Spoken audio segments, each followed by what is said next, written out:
Welcome everybody to the video about analyzing periodic objects or periodic stars in the HOYS dataset.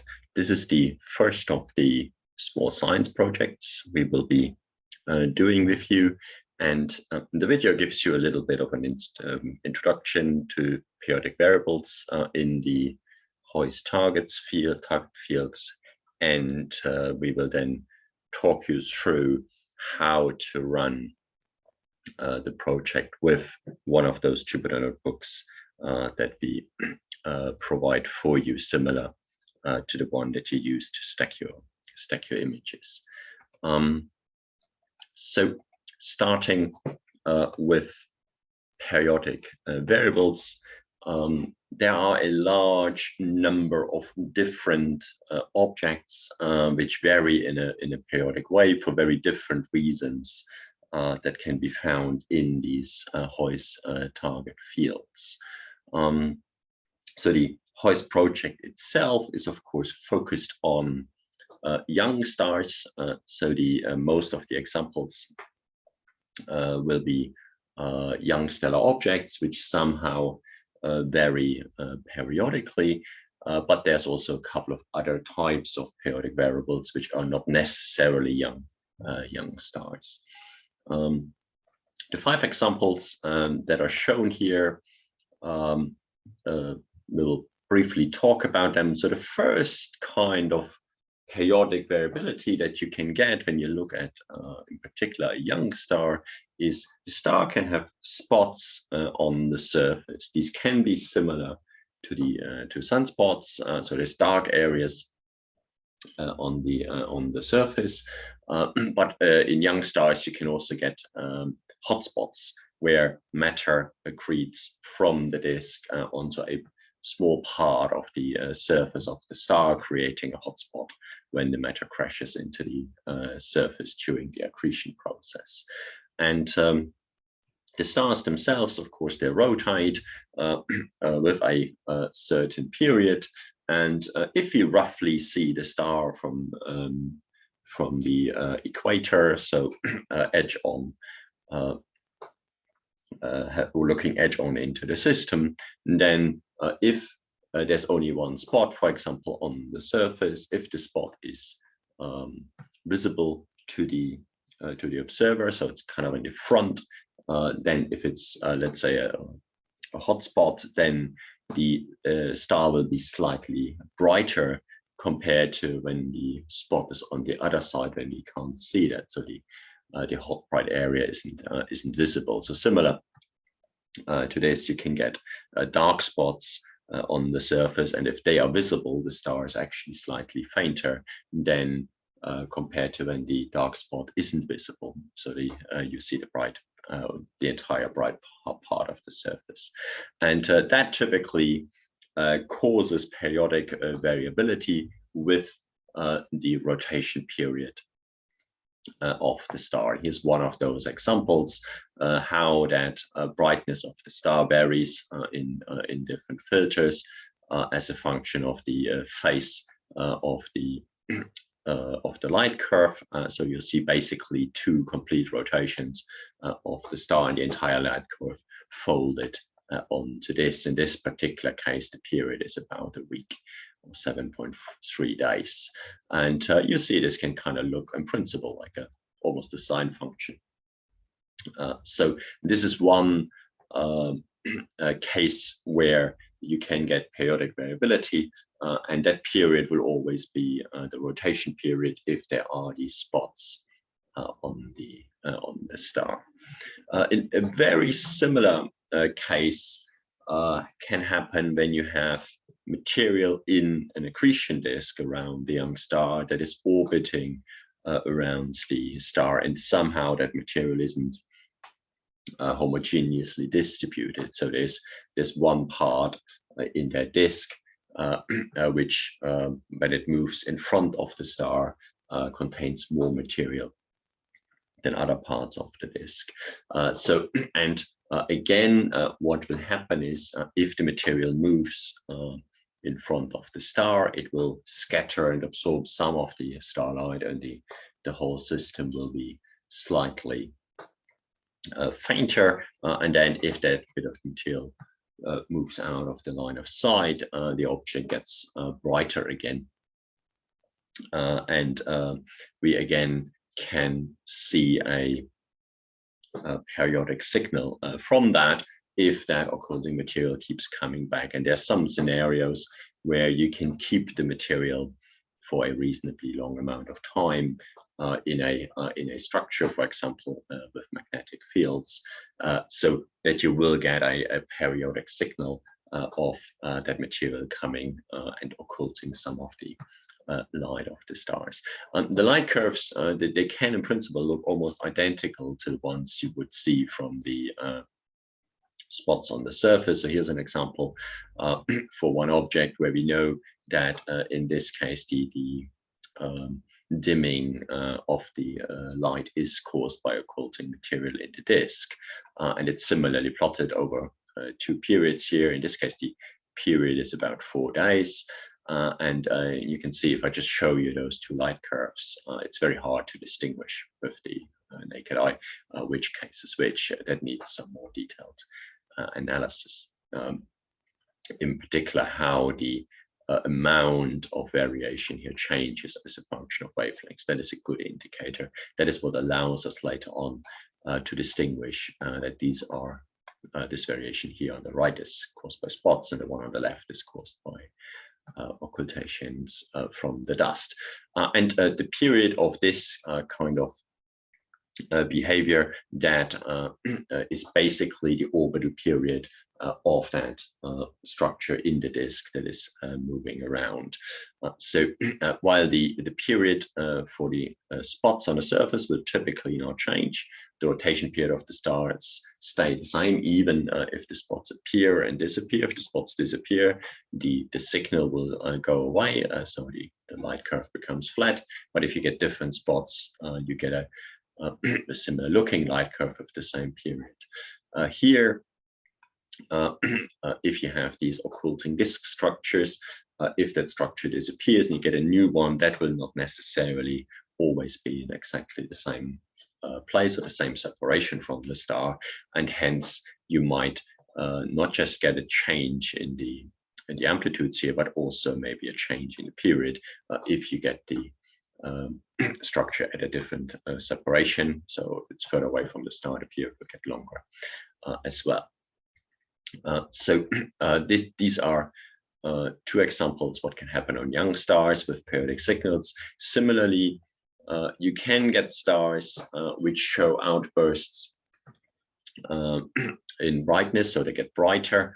There's some examples here that we have found in the areas. These are typically not young stars that show these kind of outbursts. These are massive B-type stars who rotate very fast, and they also pulsate. And what can happen is that some material from the equator of that star is actually pushed away from the star into a disk, and that disk is then heated by the radiation of the star itself, and that causes these brightness outbursts. So these objects are typically called classical BE stars, so spectral type B massive stars that show these disks, which actually come from the star itself and get pushed away. And in some cases, like in this example here, these outbursts happen regularly. So the period or the gaps between the successive outbursts is typically the same for those objects. There are not many of those, but you can get periodic variability. But typically, even if the period or the gaps between these outbursts is the same, the amplitude for each successive outburst actually changes. So in this sense, this is a semi-periodic variable in the sense that there might be a period, but the actual shape of the light curve changes in each period. As you can see here, that hump looks much different to this one. Then as a 4th example, we can of course have eclipsing binary stars. So 2 stars orbiting each other, and we see them see the orbit from the edge, which means basically with the orbital period, one star is going to move in front of the other and block some of the light, and hence the whole system will dim based on the fraction of light that is really covered. Half a period later, you get the opposite situation, and then you get a second so-called secondary minimum as well. And there are a couple of examples in the data set of these eclipsing binaries. These objects, they don't have to necessarily be young stars. Some of them can be, but typically the eclipsing binaries are not amongst the young stars. But you will basically able to see these dips in the light curve, and the period that you measure is basically the orbital period of the two stars around each other. So there's very short orbital periods like these ones, just over a day. So these stars are very close to each other, but they can also be much longer than that. And then there's a last type of periodic variable, which are pulsating stars. So these are typically not young stars. These are typically giant stars at the end of their life, which pulsate, which means they periodically increase or decrease their radius. So Myra is a very good example for that. So these pulsation periods, they can be very short, all the way to less than 1 day. So-called delta Scuti stars, all the way to these well-known pulsating variables, the delta Cepheid stars, which are used for distance measurements. And at very long periods, like Myra, you get these pulsations with a period of the order of 1 year. As you can see here, we have basically each of these groups of light curve points is taken in 1 year. So you have 6 years worth of data here, and you can see how the star changes its brightness, typically for these Myra type stars, by huge amounts. And again, the pulsation period is typically constant. What changes is the how the light curve looks in detail, or the amplitude is slightly different every time you get, let's say, a brightness maximum. So these repeated outbursts here in the pulsating stars are typically, if they are periodic, they typically do not have the same light curve shape for each period. So they are semi-periodic variables. In most of the other cases, at least for a couple of consecutive periods, the orbiting disk material and the spots on the surface, they will typically look the same. Of course, the properties of these spots can change. They can get brighter or bigger, or they can disappear, and hence, or similar to the orbiting disk material, that can change how much material is there. So the shapes will change over time. This is one of the things we are studying actually in this project. For the eclipsing binaries, they typically are really periodic. That shape of the light curve is not changing over time.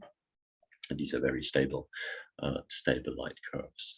Of course, your typical object can also vary in other ways, which is not periodic. So you can get these changes in mass accretion rate, longer term changes of material in the disk moving in front of the star that is much further out from the star. So you get very long term changes or erratic changes in the brightness of these objects. And your typical young star in particular will show a combination of all these variability types. And we need to, of course, find the ones where one of these variability types really dominates to really investigate the objects in detail, or measure, let's say, their rotation period, for example. So this is just to give you an overview what the different objects are that we can investigate with this.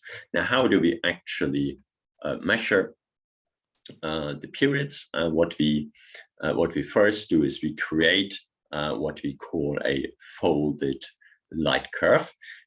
So we've already seen a couple of these examples where instead of plotting the brightness as a function of time, we simply take the period of the object, and then we fold the light curve. That means we're plotting not versus time, but where in one period would the light curve or the data point really occur.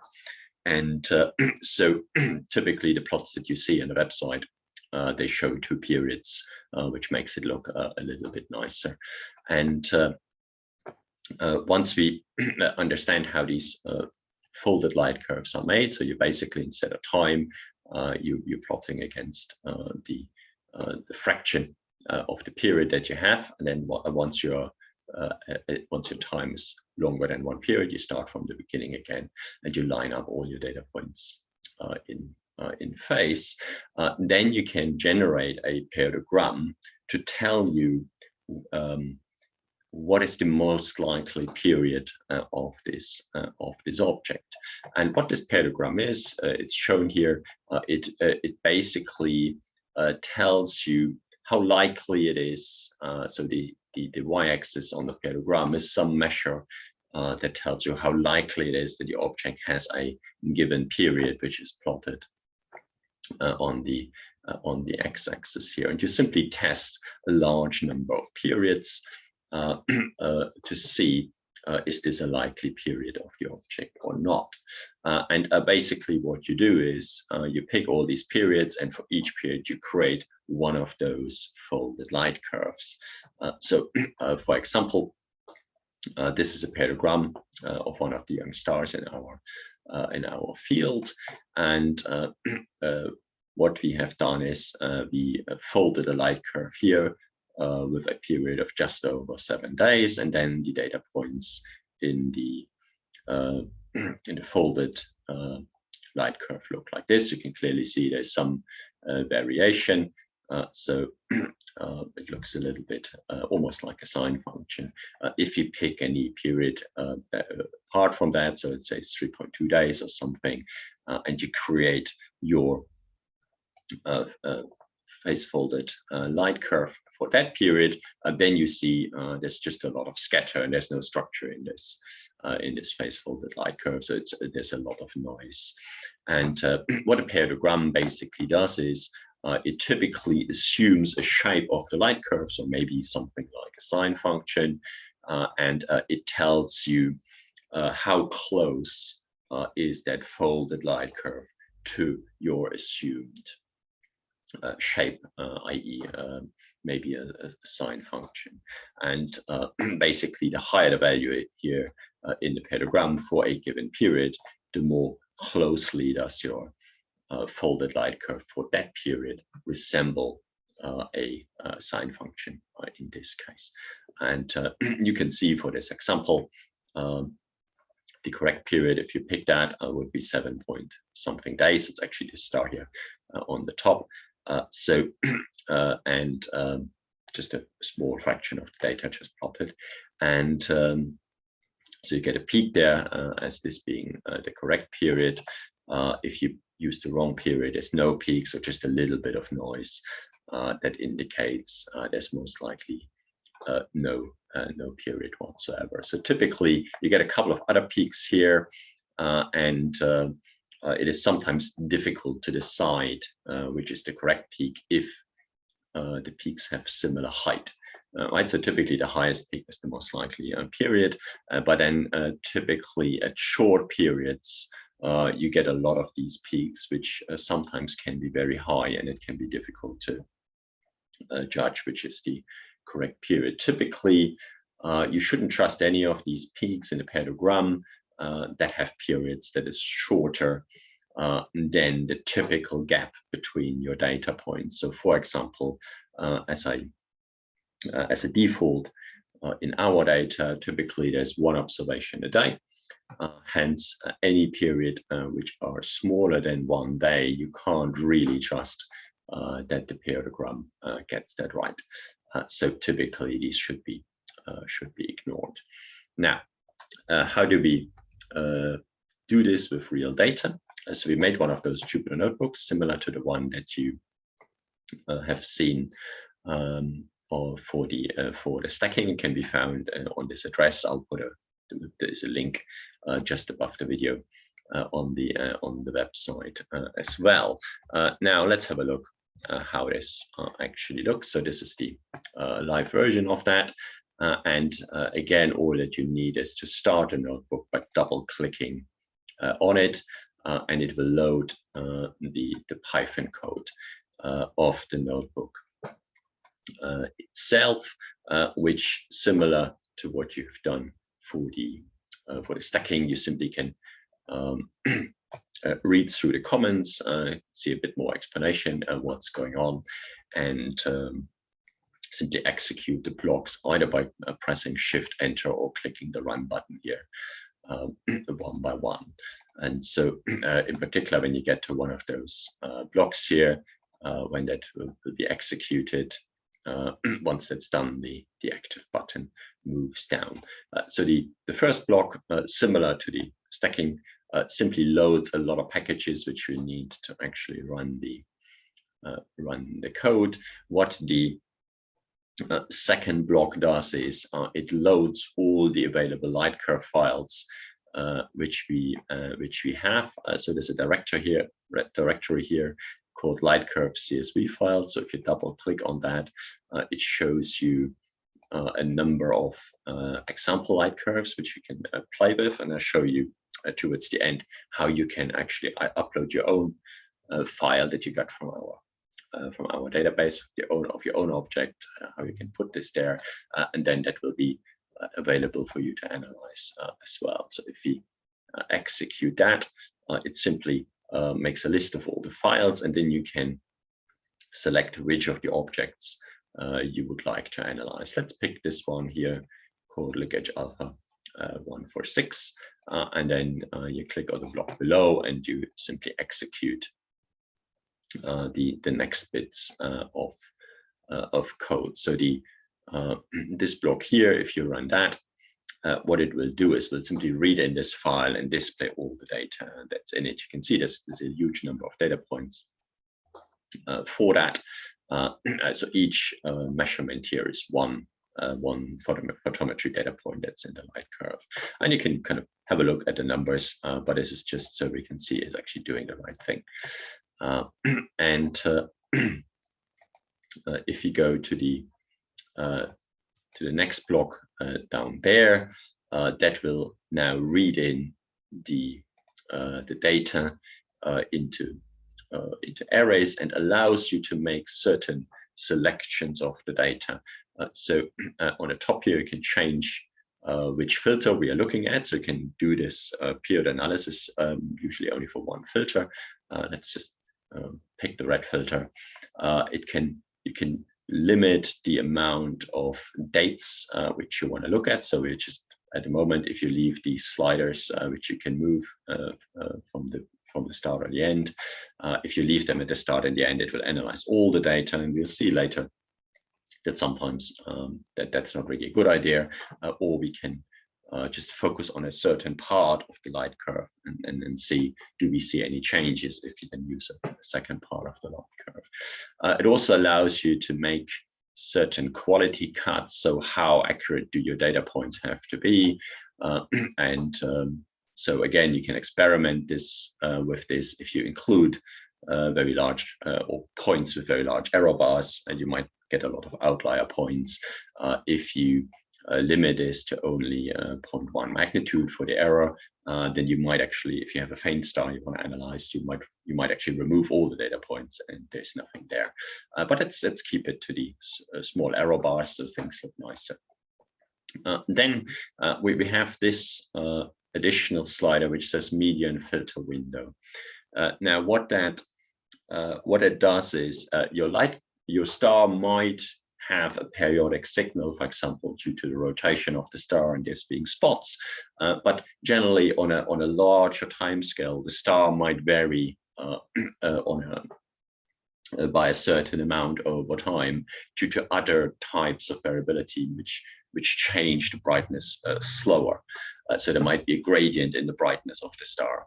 And what we typically do is, before we calculate these parallelograms, we remove this gradient over a given time. So typically, as a standard, this is set to 50 days, which works for most objects quite well. But again, you can experiment and see what happens if you do that. So once you have made your changes to your selection, you go back to the blocks below by clicking on, let's say, on the line here to move the blue bar, and then you keep executing the next blocks. So the next block that I have just executed, this large one here, that is simply plotting the light curve.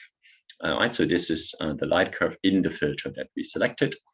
So the red data, if you remember up here, we selected the red filter, and then you can see the light curve.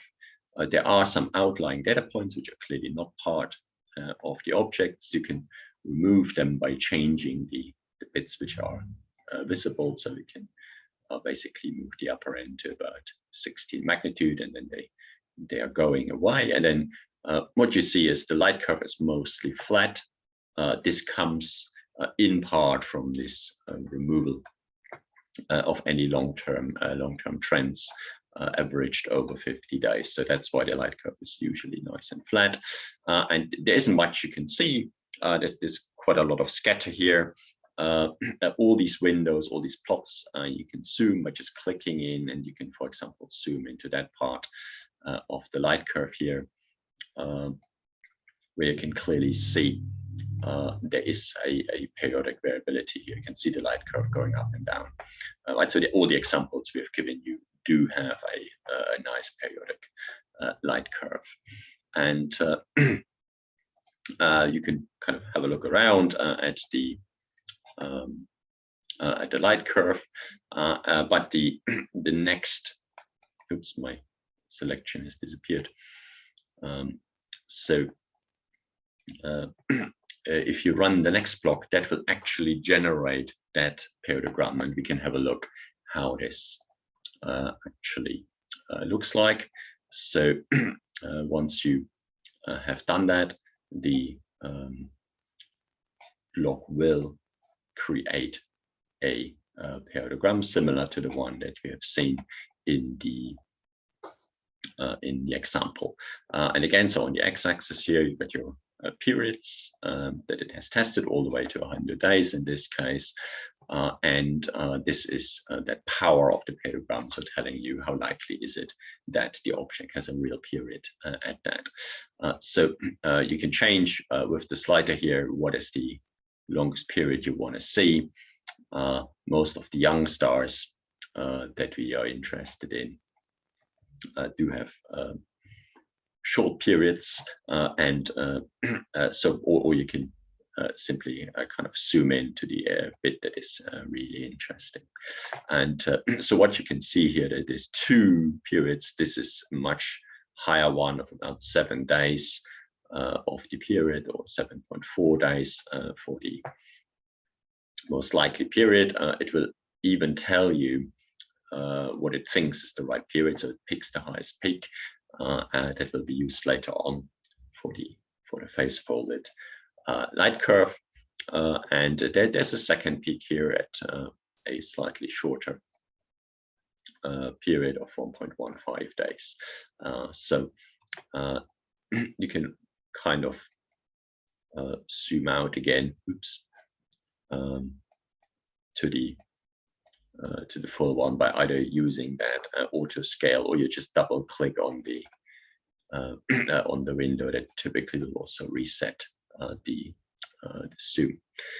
So again, you can have a look for the examples that we give you. There should always be a nice and clear peak here. If you have your own object and you don't know if there's any periodic signal, then it might look a little bit different, and we'll experiment later with one object to see how that does. So what you then can do is you go to the next block and you create your phase folded light curve. And it will, as a standard, create the phase folded light curve using the period that has the highest peak in a parallelogram, but you can manually change this, and we'll experiment with this later.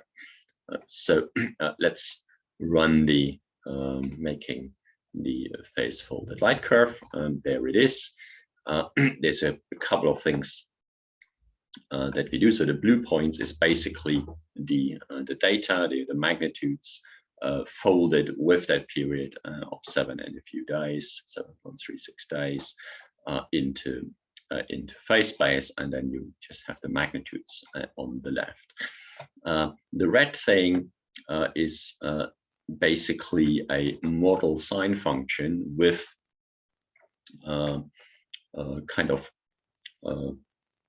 parameters that you can change on the top. So it's you can change the amplitude of that sine function. So the height here from the average, you can make an offset. So you can actually move this curve up and down. So anytime you change the sliders, the curve will move up and down.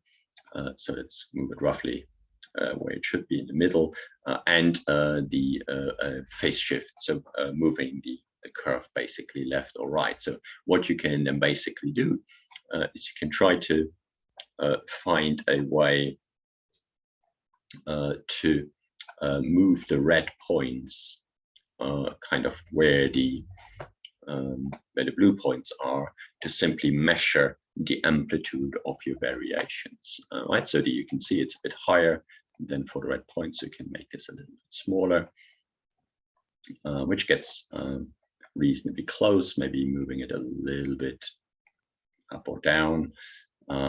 So maybe it's a little bit higher than that. And so now, at least by eye, the red line is roughly aligned with the blue data points. There's a panel below that which also updates when you make changes. And what that panel below shows you is what happens if you take the blue points and you subtract your fit. And that should be nice and flat and have no real systematic errors if your light curve really looks like a nice sine function. So in this case, this really works. Again, you can zoom in and out in these plots as much as you like. So to see there's still a bit of, which looks a bit like a systematic deviation, but it's mostly much smaller than the actual scatter of the points from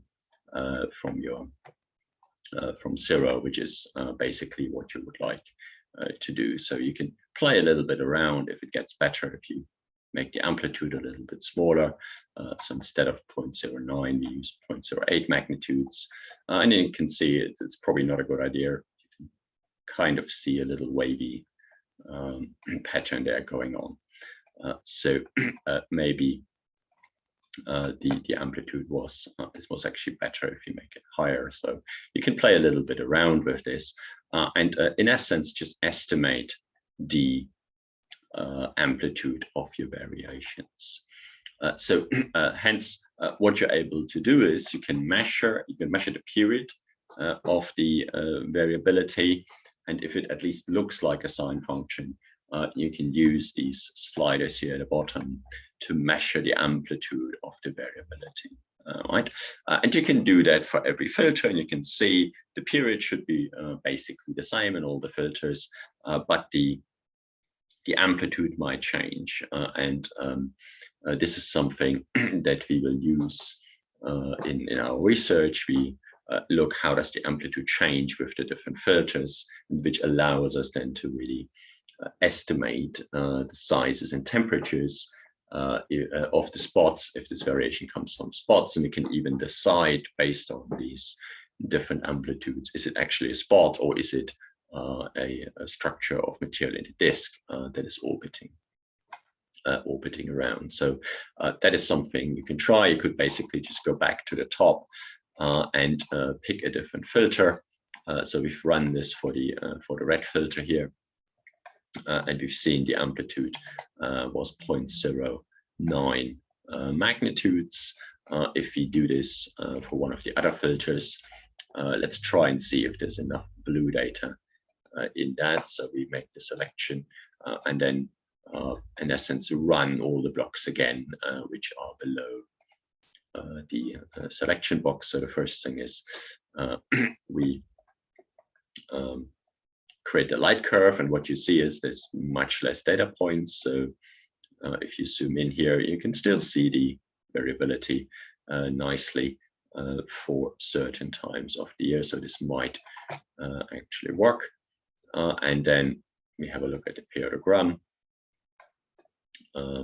That should be produced from that. It will look slightly different if you do that. And you can see if you have less data, it looks quite different, but there's still this peak here at roughly the same period that we found for the other filter. But you can see now there's a lot more structure, which basically comes from the problems that we do not have a large number of data points in that. But what you can do, for example, you can calculate a period in one of the filters with a lot of data, write that number down, and then simply if you don't get a nice periodogram, you write in that period here into the box manually, and then do the phase folded light curve with that period that you have determined for from one of the other filters.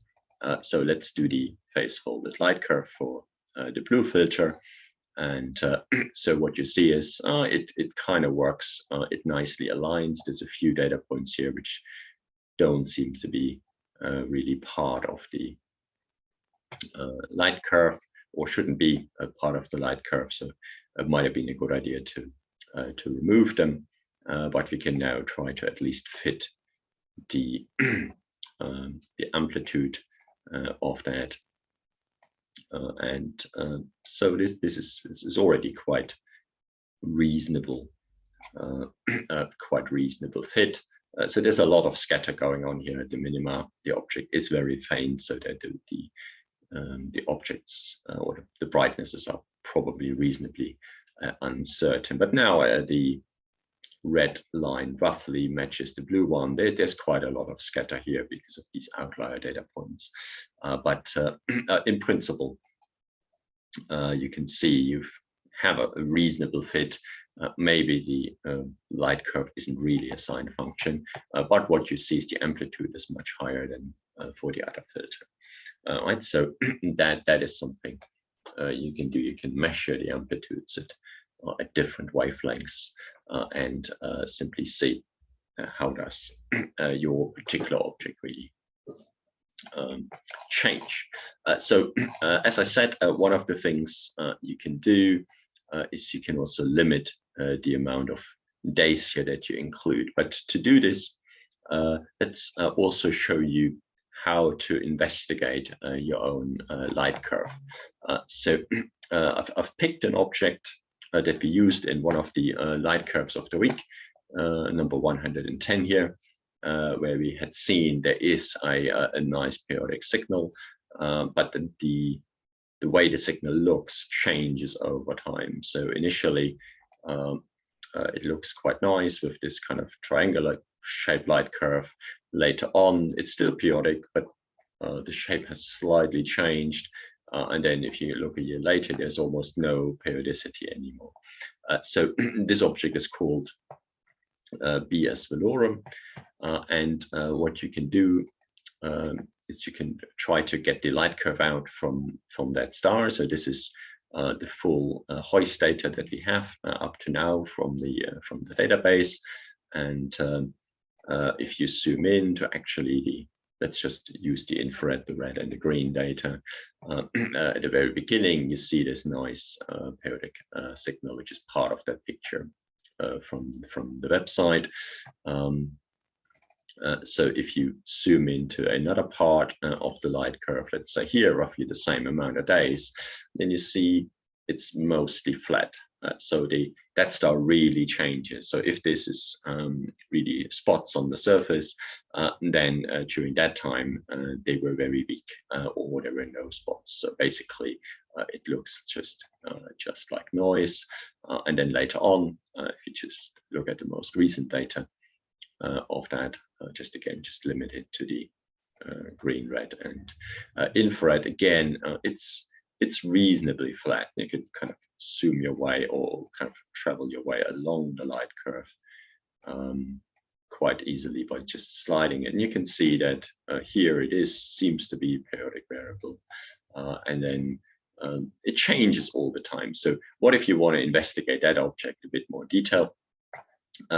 We've told you that there's this download your data in a text file. So if you click on that button, you get basically a dialog box that asks you where to save that CSV file.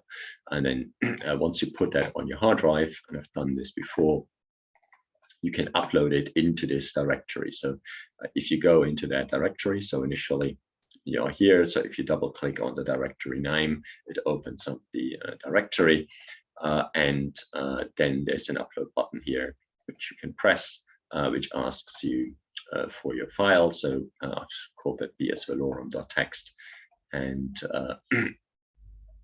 what it will do is it will upload that text file into this directory, and after a few seconds, the files are not very large.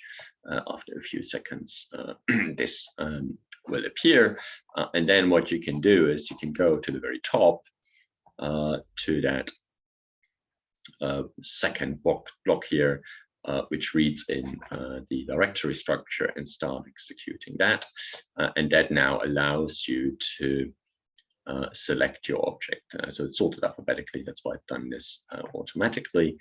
So let's select that box and execute the reading the file into the data set and into the arrays.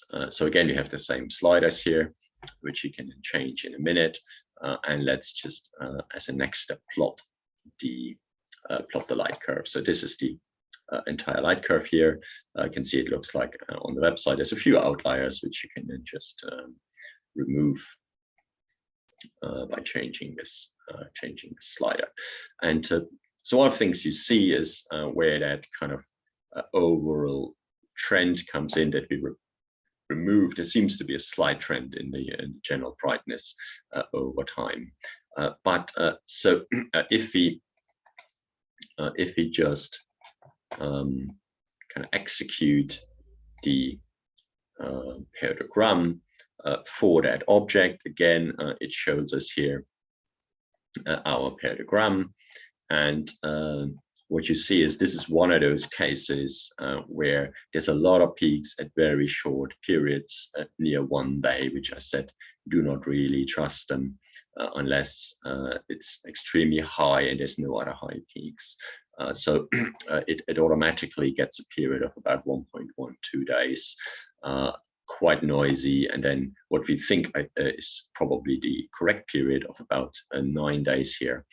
That peak isn't as high as those. That's why it's not selected automatically. We can see that the real period is about 9 days by zooming into that first bit, where we can kind of nicely see the individual ups and downs in the light curve. So we can use this to maybe find the period only for this bit. Right, so if you only look at a light curve from the very start to a date of about 58,870 days or so, all the way to here, we should be able to get very nicely the period. So that only covers about 60 or 70 days, but that should be quite sensible. So one of the things we can do is we can change the slider here just to only cover those initial 70 or 80 days, limited as well to only the kind of low uncertainty measurements, and our median filter here we can roughly maybe shorten that a little bit, but again, it will not do much of a difference. And then we run our parallelogram or the light curve plot first. We can now nicely see it's only that bit that it plots, and then we run the parallelogram again and see how that has changed.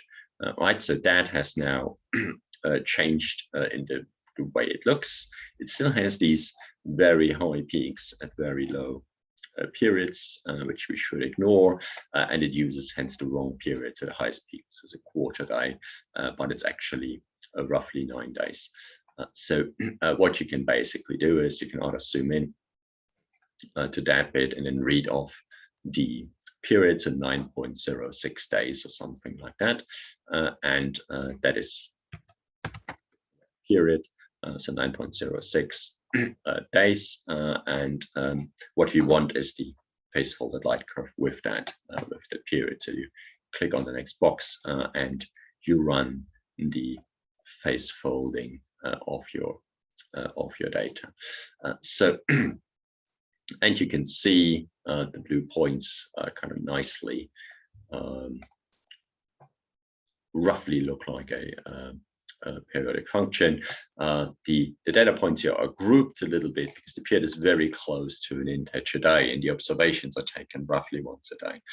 So you can play a little bit around. You can change the period slightly with that slider here. You can go to 9.8 or 9 days, or even 9.1 days, to see if maybe the real peak of the light curve. So how do these points most closely resemble a nice light curve? So you can move this about a little bit and see what happens. So if you get close to an integer period, because like 9.0 days, then you get these groups which basically represent the observations always being done on the same day. But if you just roughly play with the period, we can't do this much micro for that. Then we can again see how can we align the red line here. So we might want to shift it a bit to the left so that the peaks align a little bit better, and maybe move it a little bit down. Oops, that went the wrong way. So that was too much, of course, as always. So that roughly aligns it in the middle. Maybe the amplitude is a little bit smaller than that. But one of the things that you see is the shape of that light curve is not a sine function. So you will not be able to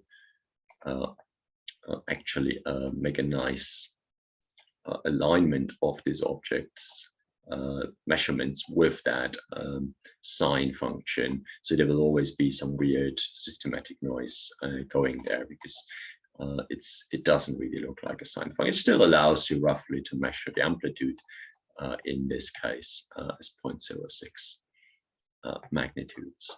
So and again, you can in essence see how does that change. So we've seen in the light curve that we had initially, if you go back here and you plot all the data points very quickly, we've seen that towards the end of the light curve, the end of the data, the object was periodic again, but with a completely different amplitude, and it doesn't even look nice. So we can try to see is there a bit of the light curve which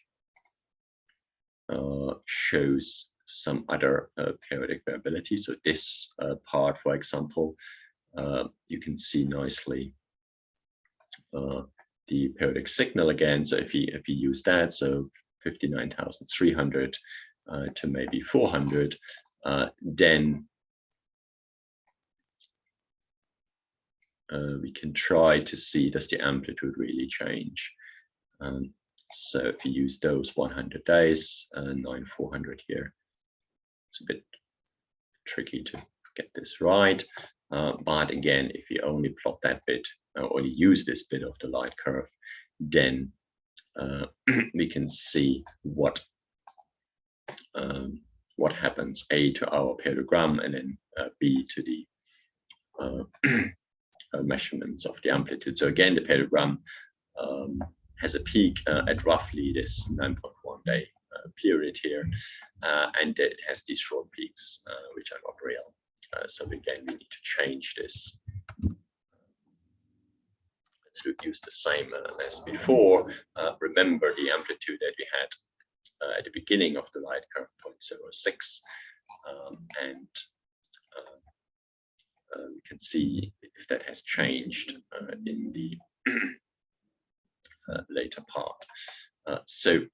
Again, you see there's a lot of scatter.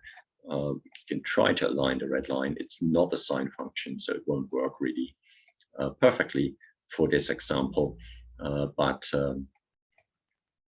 you can try to make changes. So it looks like it's roughly the same amplitude as before, so there's no clear changes, but this is a tricky object where that happens. So we really encourage you to really play around with this, look at different parts of the light curve, different filters, different kind of objects. So which objects should you or can you actually look at? So there is a whole selection of possibilities. So first, of course, the 5 examples that we have already uploaded of variable stars that you can use to practice. Then we have the periodic objects that we have discovered in the Pelican Nebula in our latest paper. So it's linked here. If you use the PDF file of this presentation, there's a link to the paper, and there's a table number 4 in the paper where it gives you a number of objects with those coordinates that you then can look up in our database, get your text file for that and upload them yourself. Some of the ones in here are already there, like this V1598 SIG and 1706 Cygnus. They're already uploaded, but you can experiment with any of the other ones. It even gives you the period that we have basically found. And then there's, of course, a number of objects that we've mentioned in the light curve of the week. So like the one that I showed you from the version 110 for the light curve of the week. And then there's quite a few if you scroll through the news item on the website that allows you or that mentioned there is a periodic signal, so you can maybe look up those. There's always a name is always mentioned, or you can look up the coordinates of that object that gets mentioned, or use the name, get the light curve from the HOYS server, and then really investigate that yourself. So that's it. Please experiment a little bit with that, and let us know if there's any problems, any improvements we can make to the script, or if you find anything interesting, then let us know as well. So the next videos is a little outlook that we will do for the remainder of the project. So the next thing we're going to do is a picture competition. We're going to announce that quite soon. And then we have 2 further small little research projects. One of them will deal with trying to identify young stars in our target region. So say you have taken a picture of the Pelican Nebula, and that little tool that we will develop will allow you to really identify all the young stars that are in that target area. So you can play a little bit around with that, and even be able to determine the ages of these individual clusters that HOYS is looking at.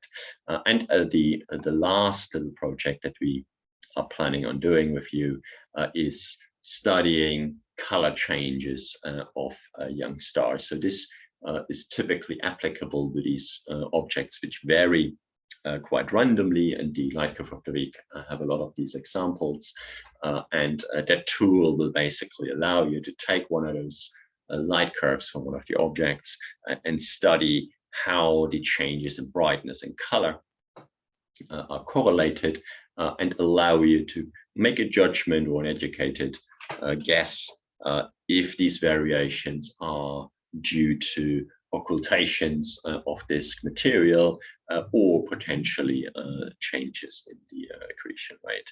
So that will be the remaining three things that we will be doing with you. But for the time being, please experiment with the notebook to find these periodic objects. Thank you very much.